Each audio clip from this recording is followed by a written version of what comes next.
Do you know Sarah? I don't know. Okay. Sarah went missing. I'll show you some. This is the confession of Wayne Couzens. I'll get back to his confession, but let me show you camera footage of the incident. If you do end up liking this video, please subscribe. This is camera footage on the 3rd of March 2021. Wayne is picking up a vehicle in the morning that he's about to hire. He had been assigned by the Metropolitan Police to enforce COVID regulations. Later that evening at 9:15 p.m, as you see with the arrow, Sarah is walking from her friend's house back to her house. It's reported this walk is about 20 to 30 minutes, and here now you see Wayne Couzens in his car driving past. He was driving in a circular route hunting for a victim. It's the assignment of COVID enforcement which Wayne used as an excuse. Here you can see Sarah out during the strictest times of lockdown rules. At 9:35 that evening, you see Wayne making his contact with Sarah. This footage was taken from a police car camera. There he is on the side of the road questioning her. He showed his warrant card to Sarah, which is what this video suggests he is doing. Pedestrians passing by did say to the police they thought he was an undercover officer. Under the guise of breaking COVID regulations, Sarah was put into the back of his car, where he then drove to Dover and then raped her and killed her. This is camera footage of Wayne buying coffee the next morning, and then 2 days later, he was caught buying gas into a tank so he could use to burn Sarah's body. He then went into his local home store, where he bought large bags to dispose of Sarah's body. Let's get back to his interrogation, and I'll analyze further. Would you like to? Do you know where Sarah is? No. Right. Okay. Do you know anything about what happened to her? I know that she went missing up in London somewhere. About a week ago or so. Just from what I got on the news. Okay. Have you ever personally met her? No, not personally. No. Have you had any interactions with her at all? No. Why would I personally? Okay, let's first examine his body language. There are movements that we make to appease ourselves. His hands are cuffed and I cannot see his legs, but the wrinkles in his forehead are a sign of distress. His head is leaning down and it's tense, whereas someone who's innocent and honest would generally have their head straight and loose. Interactions with her. Well, it's very difficult because I can't go into a lot of the evidence because obviously that would require, that's not part of what an urgent interview is. Okay, this interview is just about trying to find her. Sure. She's been missing for a while now. I'm sat in handcuffs and you're asking me what I know her. So you must have something to say that I know her. Well, as I said, you've been arrested on suspicion of kidnap, and we believe that you've been involved in her disappearance and taking her away from her family. Okay.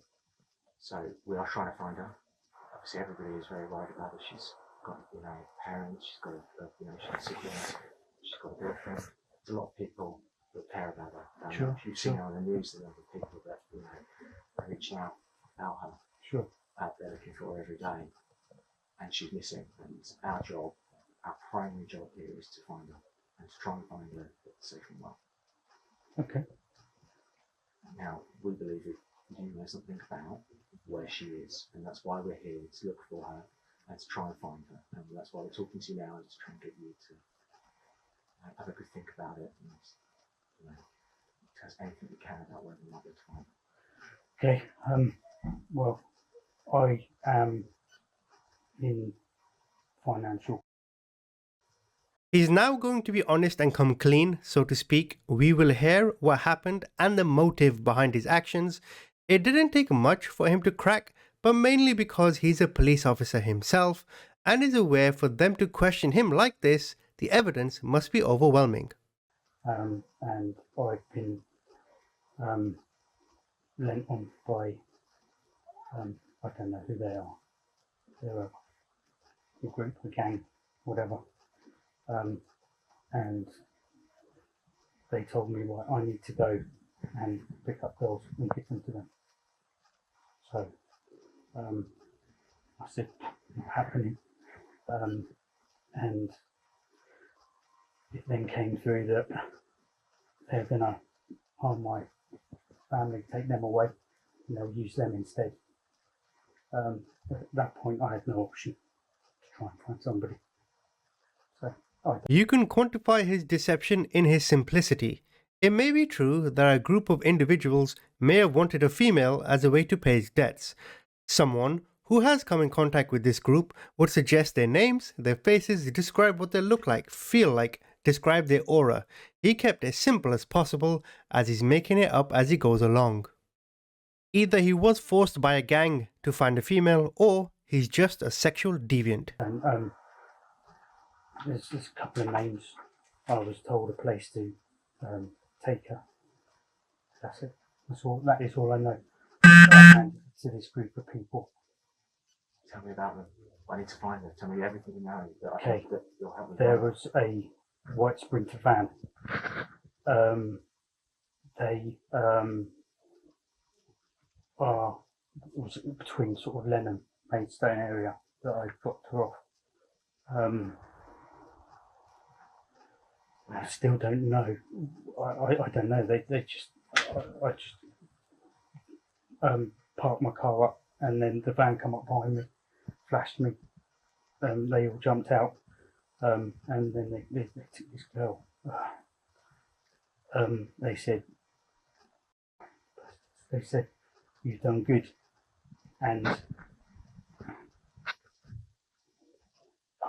I don't know whether my family's going to be alright still. But they threatened to take my family away from me. So at that point, I'm doing what I can to protect my family. That's it. So all I know is that it was a roundabout. We could drive there now. I could show you. Roughly, I don't know Lenham, Maidstone area at all. If you did it on Google, if we did it on Google Maps, like Google Earth, if we drove it, would Right. you let's do it? I drove from Ashford to Maidstone.